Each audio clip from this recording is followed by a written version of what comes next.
Hello everyone and welcome back to another video, baby. Welcome in. My name is Courtney. Welcome. Warm welcome to you. And in today's video, we're gonna check out 13 etiquette rules in the US that surprise tourists.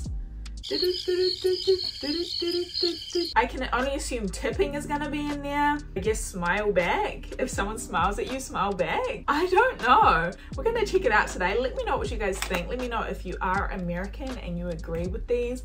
And let me know if you are a foreigner to the US and if any of these have caught you out before, because I'm sure there's a few that have caught me out before, such as tipping. It was very different for me, the whole tipping culture. By the way, I just wanted to add the full original video is not going to be in this video you're watching right now. So I've linked the original video down below, so go check that one out if you want to see all of the information. This is more of a commentary style video. Thank you guys so much, and let's head into it.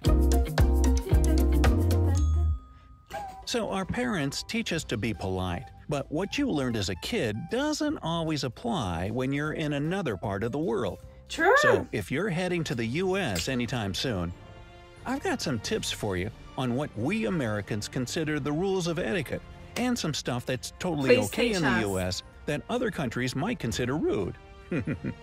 Let's start off with my favorite, food etiquette. Okay. Tipping? Number 1, feel free to ask for some condiments. True. If you're eating out and your food is tasting a little bland, it's completely fine to ask for salt, pepper, or sauces to add a little zing to your meal. I know some places in Europe see it as an insult to the chef if you start adding a little spice of your own. But don't worry about that in the US. Nobody's going to be offended or give you weird looks if you ask the waiter for a bottle of ketchup. That's good, I think. I love that because I think everyone has their personal preferences, right? So I don't think anyone should be forced to eat a meal that could be better with a little bit of ketchup. You know what I mean? Or a little bit of mustard or a little bit more salt and pepper. Everyone has different tastes. So I really like that. I think in New Zealand it's a bit of both. We've definitely got like British culture here, so I think there is a bit of that British culture of don't change up the food, but also we have Americanized culture as well. So I don't know, it depends where you go, but I think asking for ketchup generally here in New Zealand is okay too, and salt and pepper. Maybe you'll get a little bit of a side look from the waitress or waiter, but I think generally it's okay. Even if it's not, just enjoy your meal, have the ketchup, whatever. Yes, okay, well, this part. Maybe not always, but it's a rare occurrence if you don't tip your waiter, hairdresser, cab driver. And I can't believe the amount of people you have to tip in America. I think it was only 1 or 2 years ago I learned that you guys tip your hairdressers and your nail salon people and your beauticians. What? I just thought that it would be part of the price that you're already paying. I get the waiters and waitresses that get tipped, housekeepers and stuff like that. I also didn't know about housekeepers as well until a few years ago. But I like the tipping culture. And only if the service was really awful. But even then, a lot of Americans feel guilty about not leaving any tip. The rule is 15 to 20% of the bill. So get ready to do some mental math each time you eat out. Yeah. I've heard that tipping isn't a thing in some countries, especially in East Asia. It's so interesting. In Japan, they have the best service ever and they just don't accept tips. A very interesting aspect, I don't know if you guys really care, but here in New Zealand, we don't have tips, right? But the thing I love about going to America and eating out at the restaurants is the service is so good because they're getting tips. So the better the service, generally, the bigger tip that you're going to get. So they're working hard for you for a bigger tip, which I love because you end up getting great service and you pay them in tips. You know what I mean? But here in New Zealand, it's not a tipping culture here, so it's rare to get tips unless you have like a little jar on the counter. It's just completely different culture, but it's so hard to get good service at a restaurant here in New Zealand. If you ever come here and you start getting frustrated at the lack of service in our restaurants, you are not the only one, hunty. it's so annoying because once you finish your drink, it's like you have to wait like another 15 minutes for them to come over. And sometimes actually a lot of the times I actually have to stand up and go to the counter or to the bar and be like, excuse me, can I please grab a Cosmo or something for table 6 or something. So I literally have to be my own waitress here in New Zealand sometimes, but it's just a different culture. But I prefer the American side on this one, 100%. Clean up after yourself at fast food restaurants. If you're finished eating and your tray is now full of wrappers, used napkins, and empty boxes, take it to the trash can and dispose of the garbage yourself. I think that's normal, right? Open gifts immediately in front of the giver. Now, I was pretty surprised when I found out that opening a gift as soon as you get it is considered bad manners in certain parts of the world. I guess some cultures see it as kind of greedy when you start tearing into a present right away. In the US, it's pretty much the opposite. Open it as soon as you get it, right in front of the giver. You're excited! That way, they can see your reaction and you can thank them right there on the spot. Oh, there that's are also nice. no rules about using both hands or a certain hand when giving or receiving a gift. Just grab it and open it already. Casual. Similar to New Number Zealand. 5. Be ready for small talk. Yes! How about that game last night? I like When's this. this weather gonna let about up already? Americans. Yes, Americans love small talk, so don't be surprised if a stranger just starts chatting with you while you're waiting in line or sharing an elevator. I like that, It could be sports, like the weather, traffic, anything, just to have a short, light conversation. Here in New Zealand, it's quite the opposite, I think. I think most people really just stick to themselves here, which I guess most people here prefer and like. But I think this aspect of American culture and American people, of course not all Americans, but I find it really refreshing. You know, it's really refreshing for me. I can't really say why we like talking to people we don't even know. But, I mean, if you're sharing a space with someone, are you just going to totally ignore their presence? That's what we do here. Oh yeah, and you'll get asked how you're doing a lot, even by strangers. Expect a lot of smiles. 100%. First of all, let me bust the myth that Americans constantly walk around smiling ear to ear. Nobody does that, because that'd be weird.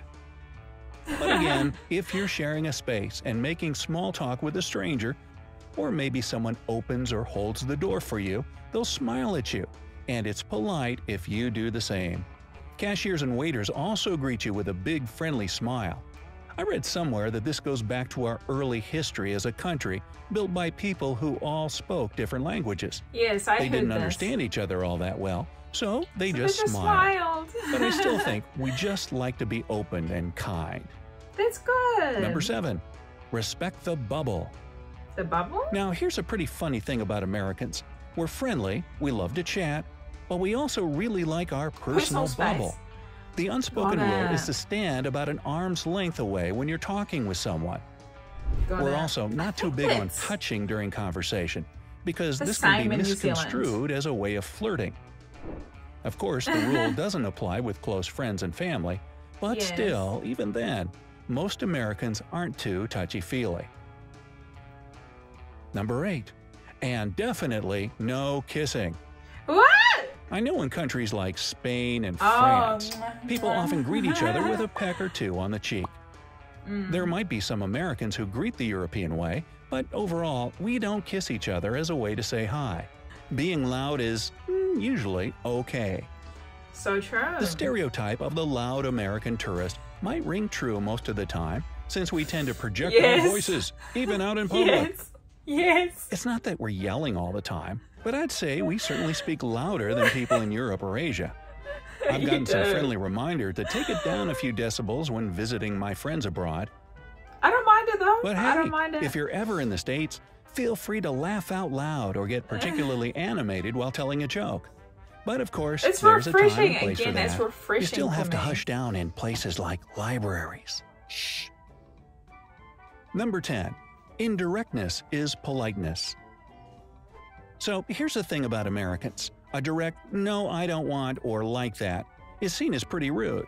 But if an American gives you a polite, no thanks, I'd rather not, or I don't think that's the best idea, that doesn't mean that they're on the fence about it. No means no, even if it's said indirectly and super politely. It's frowned upon to try and convince someone to do something or change their mind because it's seen as pushy and disrespectful to their wishes. Number 11. Sit in the back seat of a cab. Now this is something interesting I found out about Australia and New Zealand. There, it's considered rude to take— Okay, I know what it's gonna say because we've seen a similar video like this. Talking about it's considered rude to sit in the back seat of a cab, but it's not considered rude to sit in the back seat. In fact, I think most people prefer to sit in the back seat. I think maybe 20 years ago that was a thing, or maybe longer than 20 or 30 years ago, it was considered a thing that it was rude to sit in the back seat because like you don't want to— in New Zealand, we've got such a weird culture here, but it's like we don't want to, even though we're paying for the service, we don't want to like feel like we're all high and mighty getting driven around by a chauffeur type thing in the taxi. So we sit alongside because we're equals. But I think that's stupid because it's unsafe, generally, I think.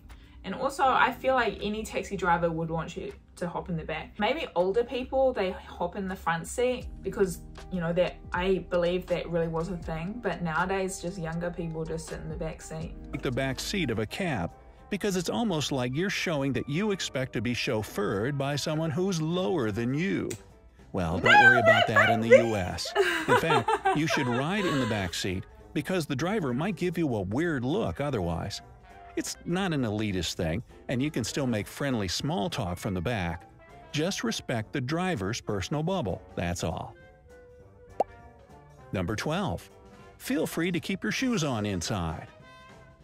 I had a friend from Russia recently ask me, why is it that in all American movies, people are walking around their house with their shoes on? And I just told him straight up, because that's what we do. That's what we do. Now, there are plenty of families here that don't have a no shoes indoors policy, although I'd say the majority don't. So here's a good rule of etiquette to live by if you ever visit an American's home. Take your shoes off. When you walk in, ask if you should take your shoes off at the door. Yes. If they say, nah, you're okay, don't feel bad about walking around their house in your shoes. Okay, to keep it casual. Overall, I'd say the biggest thing about Americans is that most of us are pretty casual and laid back.